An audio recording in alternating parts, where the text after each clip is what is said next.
Hey everybody, Nick Espinosa, your Chief Security Fanatic here, and it is Sunday, so we are doing breaches of the week, but this week we're only going to be talking about one specific breach. Now, I normally do all the breaches of the week, but unfortunately due to travel, I wanted to talk about the one that would have been the finale that I would have had in my normal breaches, but quite frankly, it's a big one, and it's impacting the United States, and you might not have heard of this. And so what we're basically going to be discussing here are U.S. broadband providers or internet service providers known as ISPs, because these ISPs here in the United States have had their networks breached in a cyber attack tied to basically Chinese intelligence that targeted wiretap requests. And this is according to the Wall Street Journal, basically reporting on this the other day.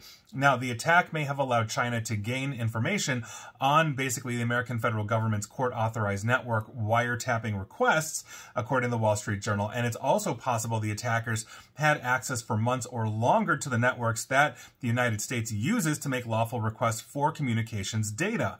China, for the record, denies the allegations of, basically from Western governments and technology companies that it is using, basically its own hackers to access government information.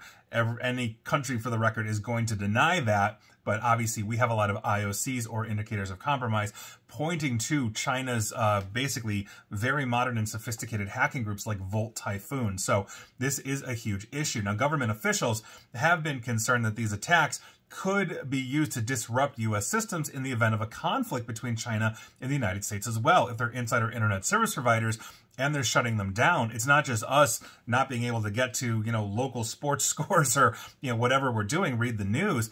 Understand that the government communicates on this as well. And while the government does have hardened communication systems outside internet service providers, a good deal of regular day-to-day business in the government that is considered non-sensitive just uses the internet like we all do. And so by virtue of that, this could basically grind to a halt government services from both from local to federal. Now, the cyber breach carried out essentially by a hacking group in China known as Salt Typhoon poses a serious national security risk, according to the Wall Street Journal, and those speaking to them, and the FBI declined to comment, on this as well. So this is a huge issue.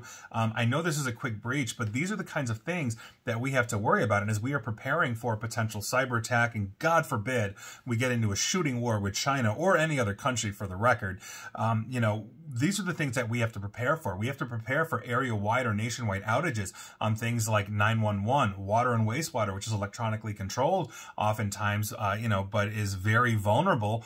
Do they have the manpower to manually open and close the gates on the water and wastewater? These are the kinds of things that we need contingency plans for, not to mention shutting down nuclear power plants or, God forbid, causing a meltdown or something like that if they're able to get into like the SCADA systems that run nuclear power plants. These are things that we have to basically understand are possibilities. And I'm not trying to be a Debbie Downer here. I'm not trying to be doom and gloom. I love to say that there's no going Amish on my watch with technology. But as we love technology and embrace technology, we have to learn essentially how to secure technology and create a filter of distrust in our personal life, so we're not falling for these kinds of things. So I hope essentially we are secured now. I hope the ISPs in the United States have this knocked out and have excised this threat to the best of their ability, and we'll see what happens. But I guess we're all in this boat together, especially if you're here in the United States. And please like, share, follow me here on Facebook and Twitter at NickAESP. And please feel free to subscribe to me at YouTube as well until apparently the Chinese shut it all off. And as always, stay safe, stay online, and please attempt to stay private. Thanks, everybody.